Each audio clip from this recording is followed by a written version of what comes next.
Mesdames et messieurs, chers internautes de Africa Connect Online, nous sommes ici sur une ferme école située au sud du Bénin, précisément dans la commune de Boïkon. Celle que nous recevons pour vous aujourd'hui, promotrice de cette ferme école, est une jeune dame béninoise de 37 ans. Panafricaniste convaincue, elle croit en l'avenir de l'Afrique par la valorisation du patrimoine et du potentiel locaux de chaque pays du continent. Et ce n'est pas que des mots. Vous voulez vous en convaincre? Un instant. Bonjour madame, nous sommes ici sur votre ferme et nous voudrions déjà savoir qui est Tek Nelly Benzin. Mais que vous dire, je suis béninoise, d'origine Nago. Je suis de Pobé plus précisément. Voilà. J'ai 37 ans. Je suis diplômée de l'université de Moncton au Canada et de l'école supérieure de commerce de Amiens en France. Et je suis consultant formateur de métier. Donc, j'accompagne les entreprises dans le domaine du management et de l'efficacité commerciale. Et j'accompagne en fait les familles, les jeunes, les enfants et les adolescents dans le domaine du coaching. Donc, je suis coach de vie en fait. Et aujourd'hui, on est ici dans le cadre de l'ONG que je dirige. Donc, je suis directrice exécutive de Panafricana International ONG, dont le président est Prudencio Benzin, qui est mon époux. D'accord. Nous sommes intéressés un peu à votre CV et à le lire, vous avez eu un parcours professionnel de rêve dont le dernier poste c'était celui de responsable marketing et commercial dans l'un des hôtels de référence du Bénin et de la sous-région. Dites-nous, quel est le déclic qui vous a amené à tout abandonner pour créer Panafricana International ONG? Voilà. C'est vrai que j'ai eu de très beaux postes. Mais vous savez, le leadership féminin dans un milieu culturel comme le nôtre en Afrique n'arrive pas en fait à se développer. Les femmes n'arrivent pas entièrement à s'épanouir, à donner le meilleur d'elles-mêmes, ce qui fait que la plupart des femmes se reconvertissent vers l'entrepreneuriat. C'est la première raison. Voilà. La deuxième, en fait, c'est que en tant que coach et en tant que consultante, j'ai beaucoup accompagné les entreprises dans la résolution des divers problèmes qui se posaient.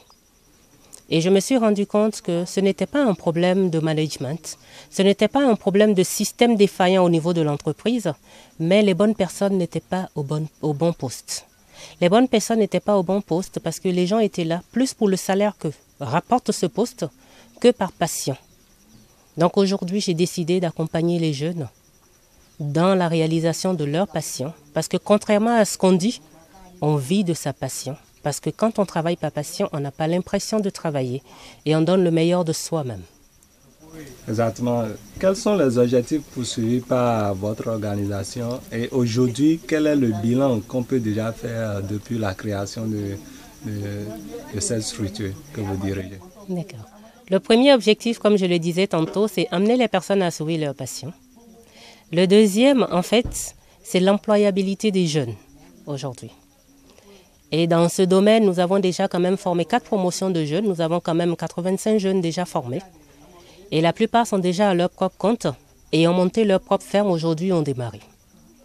L'autre, en fait, objectif, c'est la protection de l'environnement. La protection de l'environnement est dans ce sens, je ne sais pas si vous voyez un peu, par exemple, la chaise dans laquelle je suis assise. Ça, ce sont les jeunes de la ferme qui ont transformé des tonneaux qui polluaient l'atmosphère, qui traînaient un peu sur la ferme, qui les ont transformés en fait en sièges. Et je vous assure qu'ils sont très confortables. Ils sont beaucoup plus confortables que les chaises importées que nous utilisons. Voilà, nous transformons également les déchets plastiques. Nous transformons un peu de tout en fait, du bois, du tissu. Donc, le troisième objectif principalement en fait, c'est créer de la richesse, amener l'Afrique à ce que nous appelons en fait la sécurité alimentaire. Donc la sécurité alimentaire, c'est tant en quantité qu'en qualité. Mais la qualité compte plus que tout. Ce qui fait qu'ici, nous faisons du bio. Nous n'utilisons pas de pesticides, nous n'utilisons pas d'engrais chimiques. L'autre objectif concernant toujours la qualité au niveau de la sécurité alimentaire, c'est la transformation. La transformation, mais plutôt la création d'une alimentation équilibrée. Donc aujourd'hui, nous faisons des repas déjà tout prêts que les gens peuvent acheter et consommer. Vous verrez un peu au niveau de la transformation, au niveau de l'ONG, nous faisons déjà des sauces toutes prêtes. Donc dans cette sauce, vous avez déjà tous les épices qu'il faut. Vous n'avez pas le bouillon de légumes communément appelé cube que nous utilisons partout. Vous avez des aromates au contraire et assez d'épices pour donner de la saveur à la sauce, ce qui fait que nous mangeons sain. Vous avez toutes les viandes qui sont fumées. Vous avez le poulet qui est fumé. Et le fumé enlève la graisse, mais c'est déjà fumé assaisonné, vous pouvez le consommer directement. Donc aujourd'hui, dans ce sens, nous faisons des jus de fruits. Vous avez du jus d'ananas, du jus de baobab, du jus de tamarin. Voilà. Et nous accompagnons les jeunes dans l'entrepreneuriat agricole. L'entrepreneuriat agricole pour arriver à la sécurité alimentaire. Et pour arriver surtout à l'autosuffisance alimentaire pour le Bénin. Donc aujourd'hui, les jeunes, ils finissent, ils créent leur terre. Et nous leur donnons en fait, contrairement à ce qui se fait ailleurs, toutes les astuces pour qu'ils puissent réussir. Et réussir parce que ce sera de futurs partenaires. Des partenaires qui vont produire pour que nous puissions mettre ensemble les quantités pour exporter. Parce qu'une fois qu'on parle d'exportation, on parle de quantité. On exporte en tonnes, on n'exporte pas en panier, on n'exporte pas en kilo. Donc c'est vraiment ça notre objectif poursuivi. Nous avons constaté que vous êtes une panafricaniste convaincue. Oui. Déjà, dites-nous, quel est votre rêve pour l'Afrique et pour le Bénin d'ici 5, 10, 20 ans? D'ici 5, 10, 20 ans, nous voyons un Bénin vert, un Bénin prospère, un Bénin autonome. Nous voyons l'agriculture se développer parce qu'en fait, c'est la première clé pour le développement de l'Afrique. Mais la production seule ne suffit pas parce qu'il manque quelque chose à l'Afrique aujourd'hui, c'est la transformation. Donc la transformation, nous l'avons démarrée de façon artisanale, mais notre rêve, en fait, c'est d'arriver à industrialiser.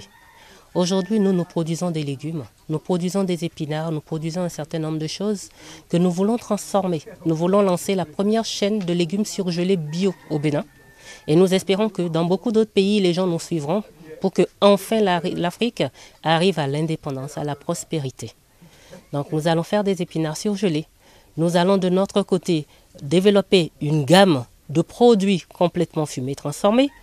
Et nous allons accompagner les jeunes dans tous les autres secteurs, comme le tourisme, l'artisanat, l'agro-pastoral, qui sont les secteurs de base, en fait, les 3 piliers pour que l'Afrique se réveille, que le Bénin se réveille, que tous les autres pays se réveillent. Et comme on dit chez nous, nous on est très dans la culture, comme on le dit chez nous, il faut 3 pieds. Donc, adopter à ton office. Les 3 piliers principaux, une fois développés, feront que l'Afrique va se réveiller et aller de l'avant. Mais tout ça, rien de tout ça ne peut arriver si le mental de l'Africain n'est pas transformé. Aujourd'hui, il faut réarmer en fait le mental et il faut donner à l'Africain la force de pouvoir avancer, en finir avec les habitudes, le défaitisme, parce que dans la tête des uns et des autres, la qualité se trouve ailleurs. Vous voyez nos jeunes qui étudient et qui sont pressés d'aller à l'extérieur, soi-disant pour rechercher une formation de qualité. Donc la qualité, c'est dans la tête, c'est dans le vouloir. Et la qualité, on ne peut que la créer nous-mêmes. Et à 37 ans, vous semblez avoir fait du chemin pour ce que nous savons et nous avons lu sur votre CV.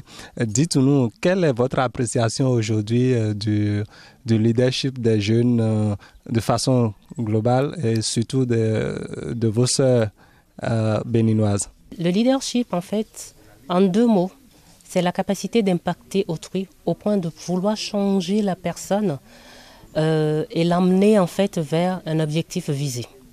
Donc, ça demande de l'adhésion.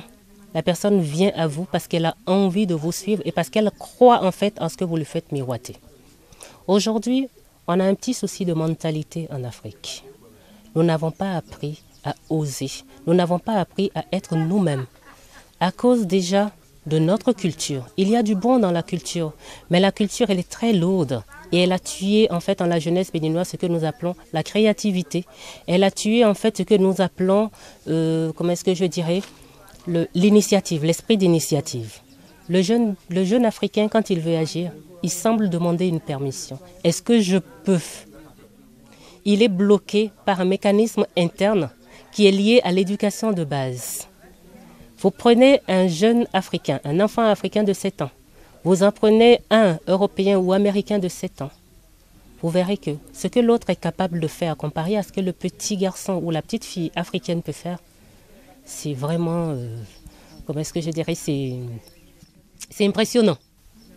On leur permet d'aller tout explorer. on leur permet de toucher à tout. Et dès la base, on détecte en fait ce qui les motive et on les pousse vers ça. Nous avons ici une éducation qui n'amène pas à ça. Un système scolaire qui embrigade la jeunesse. Un système scolaire aujourd'hui qui détermine en fait le salariat et qui nous conduit directement à ça. Aujourd'hui, avec le coaching, nous commençons petit à petit à casser ça. Et vous voyez que les Africains osent. Ils osent s'exprimer. Ils osent devenir eux-mêmes. Nous utilisons beaucoup une phrase de Nietzsche qui dit « Deviens toi-même ». L'Africain a appris à paraître pour plaire, pour être dans les convenances, pour sembler bien éduqué. Donc aujourd'hui, nous leur apprenons à devenir eux-mêmes et à oser vivre leurs rêves. Nous créons en eux ce que nous appelons le rêve africain.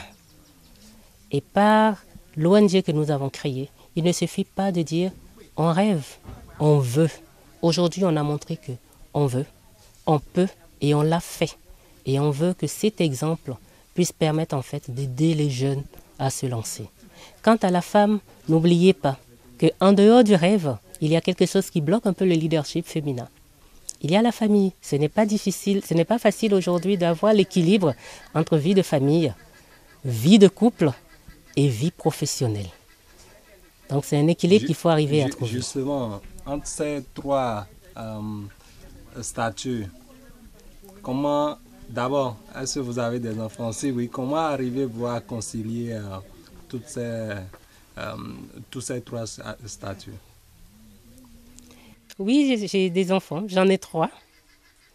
J'en ai 3 dans un nourrisson de 6 mois, ce qui fait que ce n'est pas évident de faire tout ce qu'on est en train de faire. Mais il faut pouvoir en fait se démarquer, se débarrasser de ce que nous appelons la culpabilité. Parce que la culpabilité fait que nous nous enfermons et nous n'arrivons pas à réaliser des choses. Aujourd'hui, une femme épanouie, c'est un mari épanoui. Une mère épanouie, ce sont des enfants épanouis. Donc pour une fois, il faut oser penser à soi et s'épanouir justement pour pouvoir apporter du bonheur aux autres. Parce que plus vous vous sacrifiez pour eux, plus demain vous les tiendrez responsables en fait du fait que votre rêve n'a pas pu se réaliser et votre famille n'est pas la famille la plus heureuse du monde. Donc en tant qu'épouse, ce que moi je conseillerais à mes sœurs, c'est de pouvoir déjà tranquilliser entre guillemets le mari. Parce que tout dépend des fréquentations et tout dépend des mœurs. Aujourd'hui, c'est un gros problème de moralité. Vous avez les bonnes fréquentations. Vous faites en sorte que votre mari a confiance en vous. Quand il a confiance, il vous laisse aller de l'avant. Quand il a confiance, il vous soutient. Et je demanderai également aux maris d'apprendre à faire confiance à leur femme. Parce qu'on voit la femme comme celle qui est à la maison, qui cuisine, qui garde les enfants. Et on n'imagine pas qu'elle est capable de gérer une entreprise et de faire autre chose. Mais la première entreprise aujourd'hui, c'est le foyer. Quelqu'un qui arrive à gérer un foyer peut gérer un pays, peut gérer une entreprise. Donc ce n'est pas toujours évident, il faut pouvoir trouver du temps pour les uns et les autres, ce qui fait que il faut pouvoir sortir de temps en temps et sans les enfants, déjà retrouver son couple, consacrer un peu de chaleur à son mari, découvrir autre chose ensemble, mais surtout l'impliquer dans votre entreprise pour qu'il en sache plus. C'est l'inconnu qui fait peur. Plus il en sait et plus il vous donnera des idées et il devient un partenaire dans l'affaire. Impliquez vos enfants également pour que quand vous n'êtes pas là, qu'ils arrivent en fait à se projeter là où vous êtes et vous dire « Ah maman, pour ton entreprise, il faut que tu fasses telle chose ». Mes enfants aujourd'hui sont passionnés d'agriculture. Mon mari est passionné d'agriculture. Ce sont les enfants qui arrosent le jardin ici avec les élèves, qui nourrissent les animaux et qui aujourd'hui, systématiquement, dès qu'ils mangent un fruit, le mettent en terre pour le faire pousser parce qu'ils y croient. Et je pense qu'une fois la graine semée, elle va s'éclore. Voilà, nous vous remercions, madame. Nous sommes à la fin de cet entretien. Merci à vous, chers internautes de Africa Connect Online. À bientôt.